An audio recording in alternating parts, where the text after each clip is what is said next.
Hey everyone, welcome back to the channel. I'm FPL Root and welcome back to another World Cup fantasy video.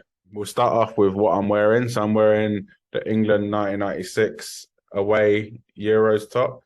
Yeah, beautiful top, probably one of the best England tops ever. Well known for Paul Gascoigne wearing it. And yeah, in a tournament that Gareth Southgate actually missed the penalty that meant England got knocked out. So yeah. Not great memories, but yeah, beautiful top. So in this video, I'll be looking at my Matchday 1 team, how well they got on, and looking forward to my Matchday 2 team, where I will be playing the wildcard. So we'll start off with the goalkeeper. I actually had Al-Sheeb for Qatar, but when I found out that Galindez was playing for Ecuador and he was the same price, I went for him. So at 4 million, he got a clean sheet in the game against Qatar. So yeah, really happy with that. So he ended up getting 6 points. So our defense, yeah, pretty good. So we had Dumfries at 6 million, who done really well. Yeah, clean sheet. Unlucky not to get an attacking return, but I'm hoping for one in the next match day. We've got Myla from Denmark, who did get 6 points as well with a clean sheet against Tunisia. Again, someone I was hoping for attacking returns, but you can't really argue with a clean sheet. And yeah, hopefully you can get attacking returns in the next match day if you do end up keeping him. My third starting defender was Sosa, so 3.5 million Croatian, got the clean sheet against Morocco. Yeah, really happy. 3.5 million to get a clean sheet, 6 points is really great. Moving on to my midfield. So we've got Steven Bergwijn, disappointing not to get any returns. The Netherlands did win 2-0, but no returns for Bergwijn. He only ended up with 2 points. The same with Skov Olsen, played Tunisia in a 0-0 game for Denmark. Yeah, pretty disappointing. He did come off after 65 minutes, so not too great if that happens every game. Next up, Di Maria. So the game that Saudi Arabia won, they beat Argentina, which was massive, and they played so well, so organised, and they fully deserved the win. Argentina were a little bit unlucky with the offside, but they were offside, so you can't really complain. But if Martinez just waited to make the run probably half a second quicker, he would have probably had a hat-trick. But yeah, only 1 point for Di Maria. Next up, De Bruyne. So he was my transfer in during the match day. So I took out Diarra and then brought in De Bruyne. I used the trick of bringing out a locked player and bringing in an unlocked player, but taking one of the other players down to a lower value player. So I was hoping for points from De Bruyne, especially as he's 11 million, but he was pretty terrible in that game against Canada. Loads of stray passes and didn't really get into the game. And Belgium were pretty average. Canada did play well, but yeah, Belgium don't look good at all. Moving on to my midfield. So we've got Steven Bergwijn. Now on to the forwards, which, yeah, pretty happy with. So Harry Kane, no goals, but he did get 2 assists, which are, yeah, really great. He was unbelievable in that game. And I think it goes to show that he is actually one of the best number 10s in the world, never mind number 9s. Yeah, the way he set up the 2 goals and that assist for his second assist was just beautiful, the outside of the boot. So yeah, hopefully he does score in the next match day. But yeah, really happy with 2 assists. And next up we have Messi. So only 1 goal. So I did originally have the captain on Kane with 7 points, and then I moved it to Messi, who only got 6, but he actually should have got more points because of shots on target. But yeah, who knows with this game? It's literally terrible. So yeah, I'm not holding my breath for them points. But yeah, 6 points captain, ended up getting 12. Yeah, again, not the best, but one of the highest point scorers in my team. So again, not the worst. Last up, Neymar. Yeah, difficult one. So Brazil looked pretty average for 70 minutes, and Richarlison got the 2 goals, which is disappointing, as I did have him in my best assets for Brazil. But I did end up going Neymar because I had the money. Um, yeah, I'm not too sure if Neymar is the best pick going forward, as he does play pretty deep for Brazil. I think Richarlison for 3 million cheaper is a much, much better option. So Neymar only got 1 point. And my 12th man chip, yeah, went pretty well. Mbappe with a goal and an assist, 9 points. So yeah, pretty happy with that. And my bench, so yeah, Roche 6 points, same as my starting goalkeeper. Musiala, I brought him in when Sane was injured for a -3, so that was terrible. Trippier with 1 point and Pavard with 1 point. Overall, pretty average, I'd say. What could have been if I did go for my Richarlison punt, and the shots on target did get added. So yeah, maybe my score would have been up into the 60s, 70s, but overall, with what a mess this game has been, I'm not really too bothered about my score. I'm just trying to have fun. But next up, we'll look at Matchday 2. So first up with my Matchday 2 team, I've actually played the Wildcard. Yeah, my team was just a mess, so that's the only reason I played it, really. Yeah, and hoping I can use that loophole of being able to basically change my team after the game week's done, but before Matchday 3 starts. I'm not too sure it's going to work, but it's worth a try, especially with how bad my team was looking for this Matchday.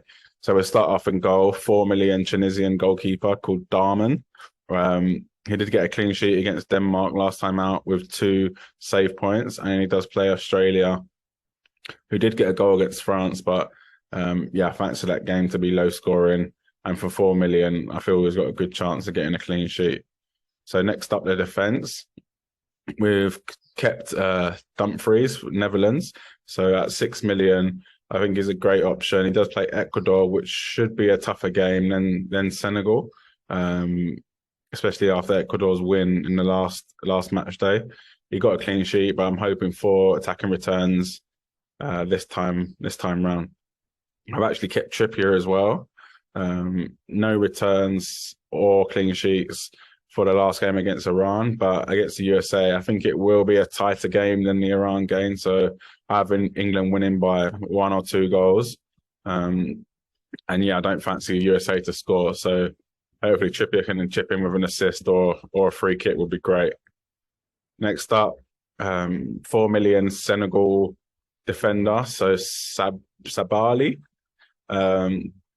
So again, Senegal had the toughest game of their group, which was against the Netherlands, which they lost 2-0. But 4 million against Qatar, I fancy Senegal to keep a clean sheet and win that game. And especially as other ways into the Senegal defence are going to cost you 5 million, 5.5 million with Koulibaly and Mendy in goal. I think, yeah, Sabali is a great option to get into that Senegal defence with a good fixture against Qatar. Next up, we've got Theo Hernandez for France, coming in at 5 million. So he actually didn't start the last game, but because Lucas Hernandez, which I think is his brother, came off injured, he came on and he's a much more attacking fullback than Lucas Hernandez is. So I'm hoping for a clean sheet and attacking returns in that Denmark game for France. France looked actually really good. I know it was only against Australia, who are not the best team in the world. But yeah, I'm hoping for an attacking return and a clean sheet in that game against Denmark. Next up, I've actually kept Sosa as well, so 3.5 million. He did get the clean sheet last time out against Morocco, and I do fancy him to get another clean sheet against Canada. Canada did play great against Belgium, but they just can't finish. So I think that sounds like a good opportunity for a clean sheet if a team can't finish. So yeah, that's why I've kept Sosa in the Croatian fullback. So another player I've kept is Steven Bergwijn at 7 million in that Netherlands team, and he does play up front. I think, yeah, great option.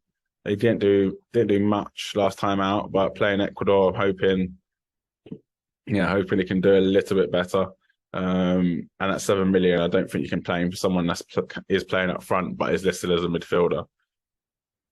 Next up, we've got Bukayo Saka, so England winger. And so at 8 million, he scored 2 goals last time out, and I'm hoping he can do the same against the USA. Like I said previously, I don't think it will be a high scoring game. Well, I don't think England will score 6, basically, but I think they can get 1 or 2 goals, and I'm hoping Saka will be involved in all of them. Next up, I've actually decided to keep Di Maria.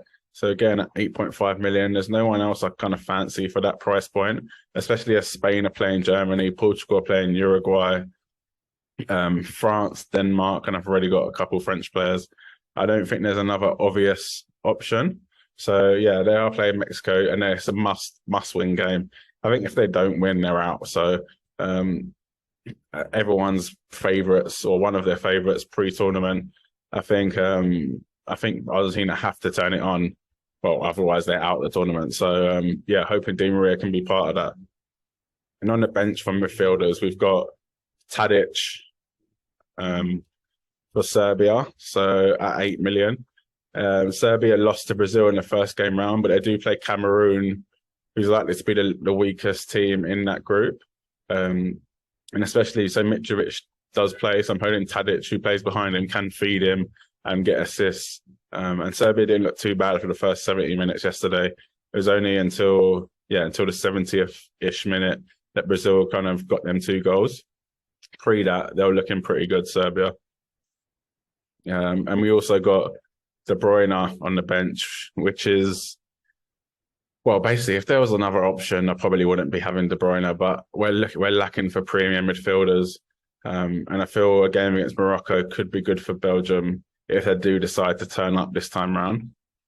And yeah, De Bruyne would be on penalties, I'm guessing free kicks, corners. So yeah, hoping that he can be a part of the key things that Belgium do in this game against Morocco. But at 11 million, again, there's no other options for that price point in midfield. And I don't really fancy anyone else, to be honest. Next up, we've got the strike force. So I've gone for Olivier Giroud, who did get 2 goals last time out against Australia, and he does play Denmark, which actually were my dark horses for the tournament, but I wasn't really impressed with their game against Tunisia in the first match day. So Giroud came in because Benzema was injured, and he did manage to get 2 goals. I actually tweeted that I don't know why people are picking Giroud. France won the World Cup last time around, and he didn't score 1 goal, and he only had 1 shot on target.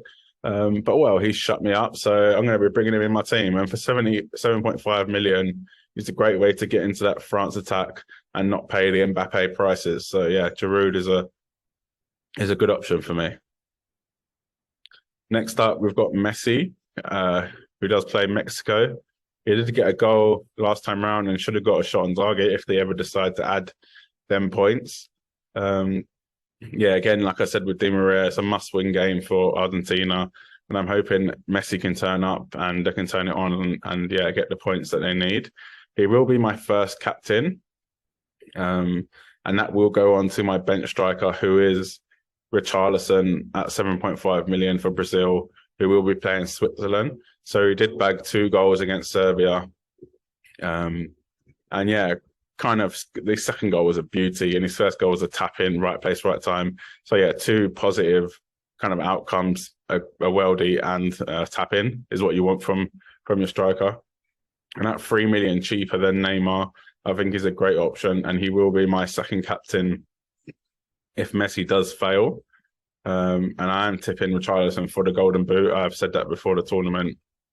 Yeah, and I think say he's not going to be the best striker at the tournament, but he's Brazil's number 9.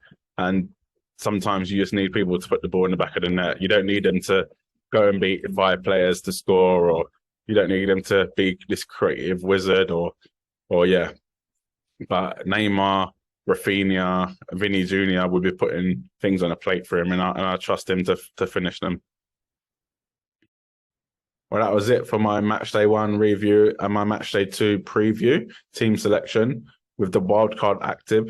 If you have liked this video, please make sure to give it a like, as it helps out the channel a lot, and subscribe to the channel as well if you like what you see. And I will be producing more World Cup videos and FPL videos when it's back up and running. And make sure you leave a comment. What do you think on this team? What do you think on the World Cup fantasy game as a whole? Have you enjoyed the chaos, or is it annoying? Yeah, let me know in the comments below. And yeah, make sure you have a good World Cup. Cheers. Well, that was it for my